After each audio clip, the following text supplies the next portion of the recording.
good morning, Justice. I think we are at Tuesday. Yep, it sure is Tuesday. This week's just going by. Yeah, yes. So I'm going to just jump right into this so I don't get too long and lengthy into stuff. But there's a whole lot of people out there that have to have kids, and those kids have to go back to school. And there's a lot of chatter about what's going on and what the situation is in the schools. So firstly, I just want to bring you guys to the options where you can make a little bit of a difference. Sorry, Six, not to cut you off, but I just want to be clear. Like, it's not mandatory for people to send their kids back to school, right? Like, there is an option. Like, if folks can, there is a homeschooling option. So right off of this webpage, and this is why I don't want to misquote anything, but yes, there is options. There is an option here to see the guide and then add your voice into how you feel things are set up, and you can check that out. We put the link at buildingbetterschools.ca. This is the Elementary Teachers Federation of Ontario. So these are the people that teach your kids if they're in elementary school. The high schools also have one. Greater Essex County District School Board, I'm sure, will have something up on their website because they just announced their plans in responses to Ford's plans. Speaking of Mr. Ford, you could probably also, that's the wrong tile, there we go, Doug Ford's office. Simply, what do we got? 416-325-1941.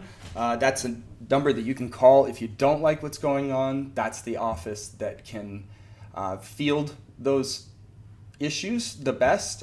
You could also contact like WeChew, that is our local health unit, but going directly to the source and checking out the options for Building Better Schools and then Doug Ford. In my layman's terms of what they are planning is that in the elementary school, children grades 4 and underwear don't grades 4 and under don't have to wear a mask. Their class sizes are exactly the same as they were in March. They're going back to it all pretty much the same way, with sort of shared times for bathroom breaks and lunches. Those students, grade 4 through 8, have to wear masks, but we're back to the same sort of class size we were before. No staggered days, nothing like that. But then we get into high school and they're trying to do staggered days for high school, smaller pods, and then learning in a quad semester way.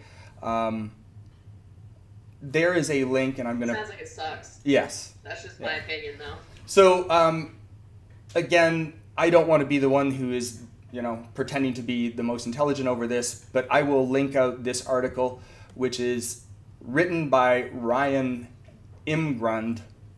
He is a statistician that helps the health units around Ontario look at the statistical probabilities of the exposure of COVID given the situations and the different guidelines that they have put out.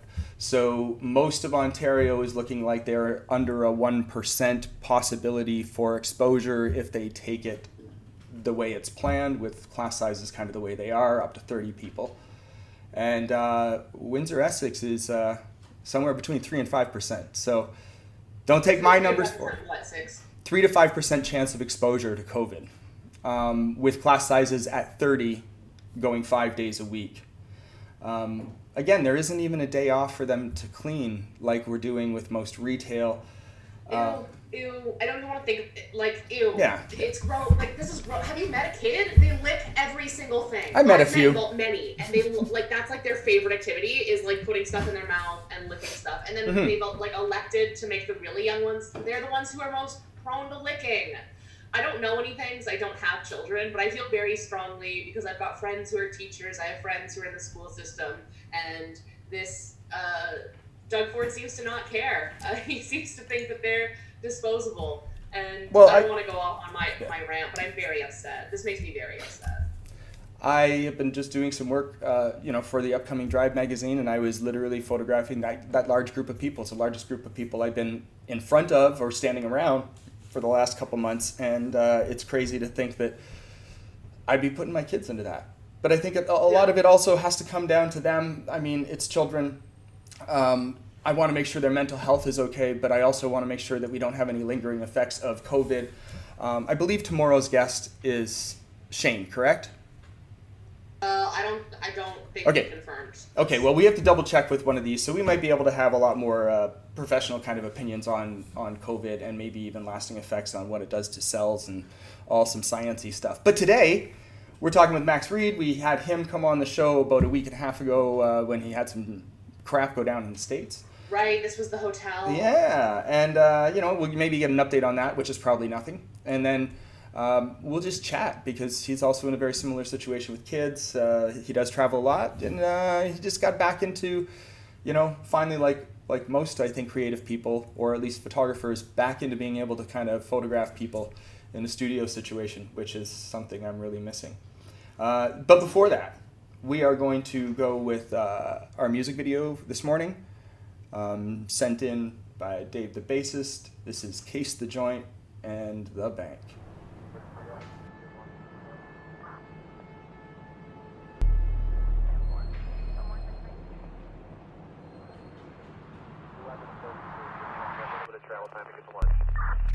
No, I'm just saying, that's not going to work for us.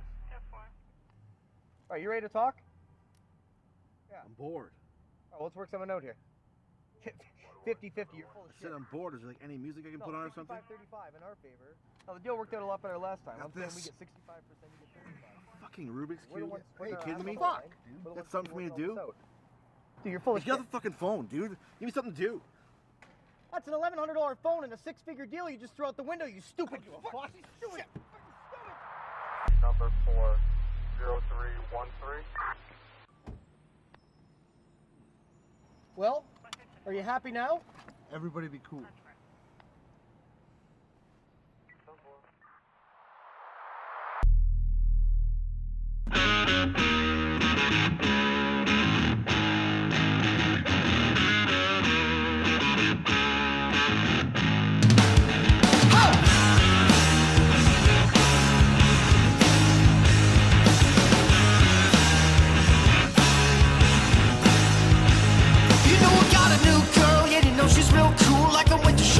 Tonight, with long legs and dark hair, the girl's got everything, you know we're alright. The moment I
case the joint. That'll wake you up.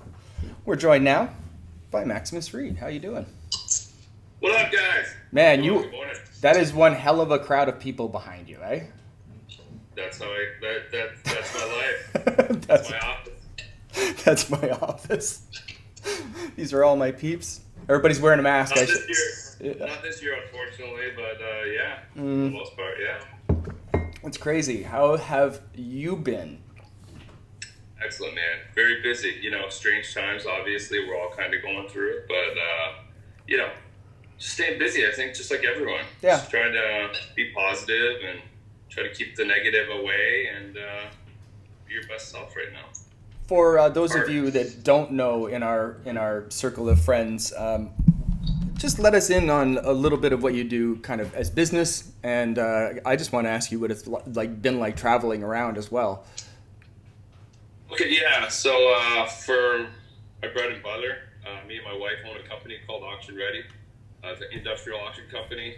We go around the country and help set up auctions all over Canada, the U.S., and sometimes in Europe as well. Unfortunately, in these times right now, got a lot of companies going bankrupt. And in those cases, we're coming in there and we're facilitating that. We're selling the assets and they're getting relocated to smaller companies that are just starting up and trying to, get their feet in this industry. So it's really nice to, it's bad to see a company close down, but at the end of the day, it's really nice to see smaller guys come in, be able to pick up assets at a cheaper price and start a company that may down the road become something big and large. So it's a great industry to be in. The traveling part right now, wow, that's, it's been a challenge. Obviously, we pumped the brakes when everybody did back when this all started. Got everybody off the road and kept everybody as safe as we could. Now that states and everybody are kind of back at it, a lot of my employees are American, so and they live in different states. So we have different rules in different states of where they can travel, where they can't. So it's been, it's a juggling act to some degree. And it's also, most importantly, keeping my employees safe and comfortable out on the road and doing what they need to do. So it's been a challenge, but I think huge communication with your employees, knowing what they want, what makes them feel safe. I think, trying to have that communication has really helped. We ship them out all sorts of PPE gear. We've been limiting flights if we can. It's a longer travel day. Travel a couple days to get somewhere, but guys are driving places instead of flying places. So it is what it is, but it's going. If I could ask, you referred to the industry that you're in as the industry. Could you sort of elaborate a little bit on which that is? Yeah, I work in the industrial industry. So anything like a Ford, GM, factory closing, machine shops, plastic injection molding, food processing plants, any kind of factory, basically. Right. We do that. We also do oil and gas. We do anything all over the place, really. Anything that wants to close down, we'll come in there and help that happen. Right on. Yeah. It's a great slogan. Anything you want to close down, we'll come in and make that happen. It's true. Like Patrick Swayze in Roadhouse.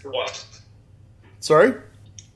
I said, yeah, it's been a while. It's been great. I've been doing this for over 15 years now, and to be able to see the whole country and be able to get in a little small town in USA and learn how they live, and then go to another part of the United States and see another small town where they live and their views, especially right now in this world and how crazy it is.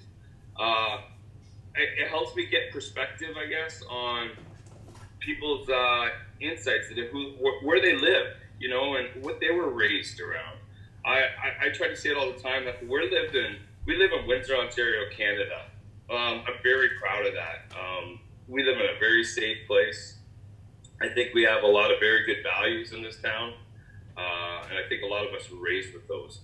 And I find you go to different parts of this country, and they're raised with different sets of values. And some of it I don't put on them to some degree. They were born that way. They're raised that way. In their little worlds they live in, that's normal to them.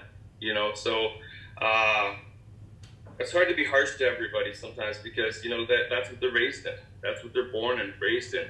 We are so lucky where we're from and where we're raised. And I know before I got on here, we were talking about what happened a week ago or 10 days ago with one of my employees in the Carolinas at a hotel getting kicked out because he was black.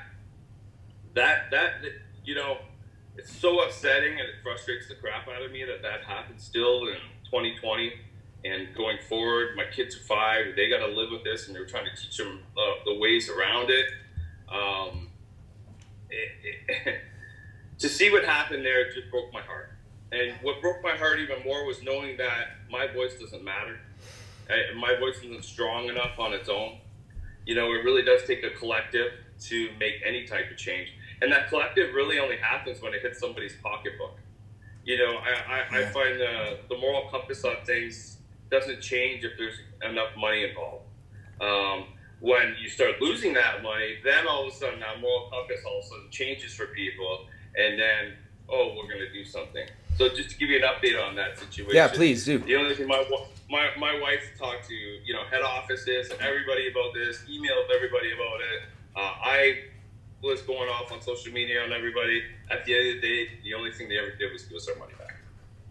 And that was it. Well, because they are taking that mentality that the dollar is what matters the most. So they figure that you're going to be satisfied by being financially, compensated for their racism. And you're like, you know what? Just keep your money. Just change your or just change your attitude. Like, really, just change your attitude. Take a step back and really think about things. And, where we live, I think we were exposed to a lot more kind of growing up too. I lived in Vancouver for 15 years. It's a little bit different. Justice grew up, near Toronto, which again, we're, in this area, Toronto and Windsor, extremely multicultural. There's a fly on my glasses there.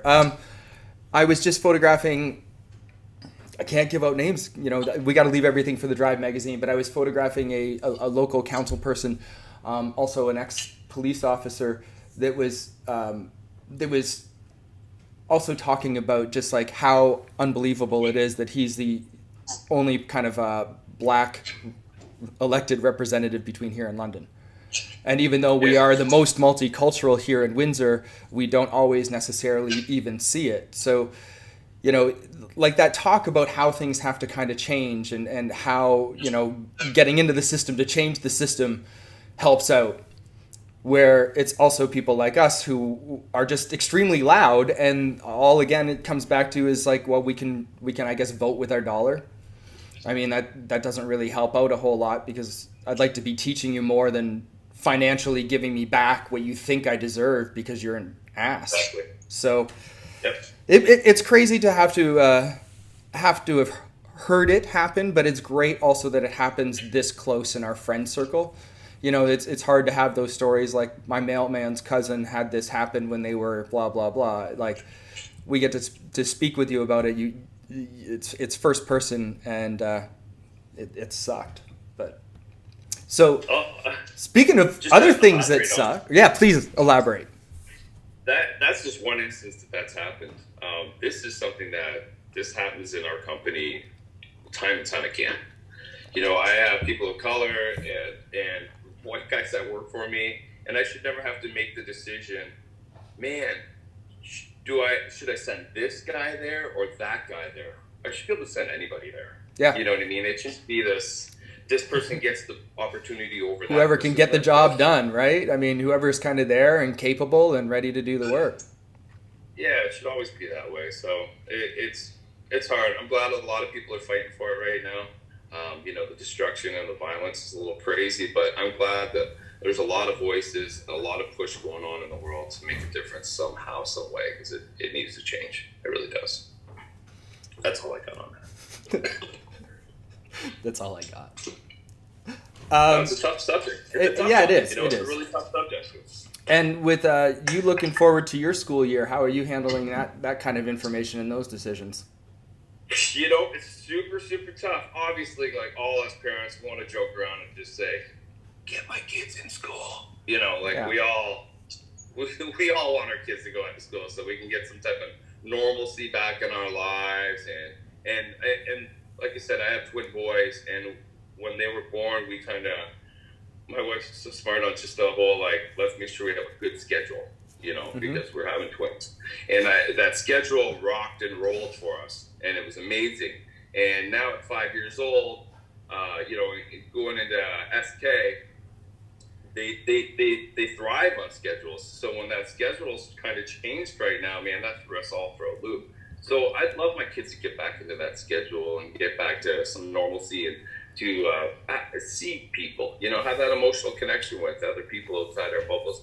I think that's just as important. You see so much about depression and suicide lately and all sorts of crazy crap. And I really think emotional connections with other people is important. Teachers helped me out along the ways in my life. So I know they'd help my kids out as well. So, but it's a really tricky thing right now, right? Yeah.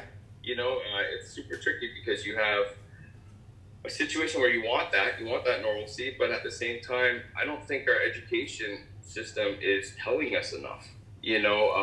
No. Ford is telling us one thing, and then education ministers saying he can only do this because of that, and then it's on our school boards to kind of do their own thing as well. So they're kind of throwing blame on everybody. Like, here's a framework, you work with it. Here's the smaller framework, you work with that. What I'd like to hear is somebody from our local, area sit down and actually, I believe they're supposed to be doing some type of town hall thing, I think tonight or something like that, or 7 or 8. Yeah, and the information at the beginning of this we mentioned, so it's the Greater Essex County School Board will be putting out more information. But yeah, go. Yeah. So, but it's great that they're going to put out more information, but I think a lot of parents have a lot of questions. Yeah. I know I do. I know my wife has a bunch of questions that you really want to have answered. 30 kids in a classroom for my kids' age, it seems like a lot. And I keep hearing Ford say, "Oh, we're spending more money than any other province." You can throw money at a problem, but if it's not helping anybody, I don't give a shit how much money you're throwing. Well, statistically, how many more children do we already just have in our province versus every other province? I don't want to call out the obvious, but if you have the most amount of kids in elementary school, it's kind of obvious you're going to be spending the most. Don't throw stupid stats at us, but Justice, I don't think you haven't been in groups of like how would you feel walking into a group of 30 people? I wouldn't, I genuinely don't go, I barely like to go to the grocery store. I don't like leaving my house very much. I've seen maybe at most 2 other people at a time. This is, basically since they announced the schools were opening back up, I've been pretty upset because I can almost promise you what we're gonna see, just like we've seen everywhere else, because other places have done this already. Yeah. What we're gonna see is a massive spike. We're gonna see a massive spike in September of cases again, and they're mostly going to be children and teachers, which is essential pieces of our society. And then then we're gonna have to go back into lockdown because what else? Genuinely, what else are we going to do? It's going to be crazy again. But if I can have my soapbox back for a second, our government doesn't care. The conservative government doesn't give a shit about the human toll that this is going to take, because all they really care about is the bottom line, and that's sickening to me. And I know to my friends who are in the school system as well. Awesome. That's exactly that's really it. I think that dipping the toe. If we had to do extra phases and steps to getting back to normal in our regular society, this is how it should probably be handled with the schools. There should be a little bit more of what they're doing with the high schools at the elementary school level by rotating days, having classes drop down to half, having half the learning online, having some of it in the school, but you're in a smaller group of people. But they are not even allowing a day to clean the schools, for Christ's sake. And I don't think the schools can afford. Is it the UVD, Ray? We just talked about a company that's run by somebody local, and the medical places have lights that can go in and germicide a whole area. But are the schools going to be able to afford stuff like that? Are they just looking for the janitors again to take up that? Adrian is actually in chat right now, Six, and he asks, what do we think the solution is? Well, actually, I'm glad that Adrian's in the chat, and I'm not watching, but Adrian, I mean, some of this is kind of even for guys like Max that are in an industry where you're going in and you're touching things, in order to make people safe, what Adrian's company is doing is, they're directed at film industry and sets, but it's essentially cleaning ununiform surfaces and making sure it's sterile for people to walk back in, instead of having to wait 3 days with nobody in a room for it to then be sterile before you can walk back in. They can narrow that time down. What is the costs that are involved with stuff like that for a company like yourself, or an education, I guess it would be each school or each school board? How much money do they have that they might be putting out in like cleaning surface stuff versus this? So there's other avenues too you can look at too, guys. There's also, you have Western High School that's been sitting there for a year and a half that has nobody in it right now. Why aren't we using a couple of those classrooms? I know every church in the city needs money. Why are we not renting out their community centers and the rooms and making that just a single classroom for a whole year for a certain set of students? Why aren't we creating these little bubbles in all these schools that closed down because we needed to consolidate the school system? If we're spending so much money in Ontario on the school system, start renting out some of these buildings just for a year. It'll help put some more life back into them. It's going to help the economy, because now you got electricians, heating and cooling guys that need to go in there, reset everything, get it all ready for the kids, and maybe start the school year. Don't start in September. Start it in October. Yep. Give a month. Just get some of these buildings up and running and start moving some of these kids to schools and separate the people more. Because that's one thing I think I hear more than anything in the world is there's too many kids in a classroom. Too many people. Yeah. So maybe gym class gets stopped too. Well, yeah. Gym into 4 sections. Turn it into 4 different classrooms. Turn the library into something. All those extra science rooms and robotics rooms, those got to get cut out this year. Just for a year, cut them out, turn those into classrooms, and just educate properly. And social distance, Yeah. It's interesting to me. Adrian also just says that the Catholic School Board is broke and they're not willing to spend any extra money on cleaning. And that's sort of like, you kind of look back at what was going on, and I'm not going to bring it too far back into politics, but like cutting education and cutting funding to healthcare and cutting funding to these things are, something that was discussed sort of before this hit. Yeah. So it's very interesting to see now what those consequences have been. As well, like I kind of agree with what Max is talking about. Like use the space that we have, use the resources we have. Community centers are all still closed. All of these places are still closed for their regular programming. So why not sort of explore what those options are and explore how we can use the things that we have in order to sort of better our classroom environments? Because, and here's the thing that I think is absolutely worth mentioning, is that privileged children who come from homes where there may only be a single parent working, where there's a parent at home, kids who come from neighborhoods where the schools have like more money, these kids are not going to struggle in the same way that underprivileged kids are. And so really what this seems like is like effectively another punishment to sort of poor kids just for being poor. So it's because those are the kids who are going to be forced back into the classrooms. They're not going to have the options as much to stay home. Yes. And it's really sad. These are very large problems, and something that we could literally go on and on about. But I want to get to something a little bit creative and something that's kind of positive. And I just recently, you're a fellow photographer, and I just recently saw you kind of posting some shooting and kind of getting back into things. So in kind of buttoning up this interview and coming to the end, talk about kind of like how fun that's been. And then maybe give us a little bit about what you're doing on a daily basis to stay positive and continue moving forward through all of this. Yeah, man. I forgot how heavy my camera was. I literally put it down for a while. For real. But it was good time. I think the silver lining of this whole pandemic crap is that you got to really spend time with the people that matter the most to you. My wife and my 2 kids and the people in my bubble, and that's the silver lining to this whole thing. So to be able to put that camera down, which I love so much, and that crowd in the background, I love that like crazy as well. Mm-hmm. But the most important thing in my life is my wife and my kids. And to be able to just chill out for a couple months and throw that all aside, just hang out with people you love, has been absolutely awesome. Now, now that we're in the stage 3 thing or 2 or 3, and I can pick up my camera again, it's been awesome. It's been really nice to reconnect and get back into shooting a little bit here. I've been liking the community vibe we've been getting with a lot of the photographers and some local models.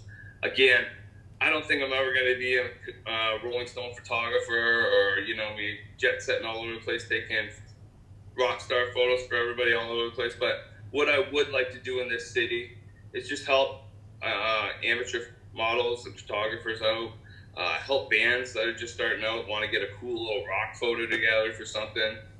Try to do what I can in my community to try to, raise everybody up. So that's what I like. That's the fun of getting back into it for me anyways, is just doing all that.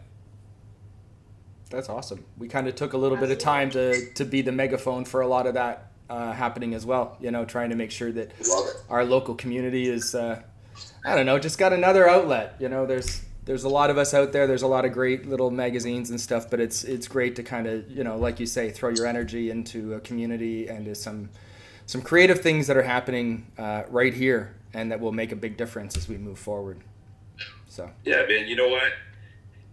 You throw that energy out, you get it back, right? And you guys have been kicking ass at this. I love watching what you guys are doing. You're supporting people from all over the place, genres, everything. Kicking ass, man. It's been a pleasure to be on with you guys. Thank you so much. Thank you very much. And thank you to everybody who tuned in this morning. Thank you for everybody who participated in the conversation. It's always great to be able to have some back and forth with the audience. And thank you again, Max, for joining us. Yeah. We'll Thanks, see you guys. all. Cheers. See you all tomorrow. Have a good day.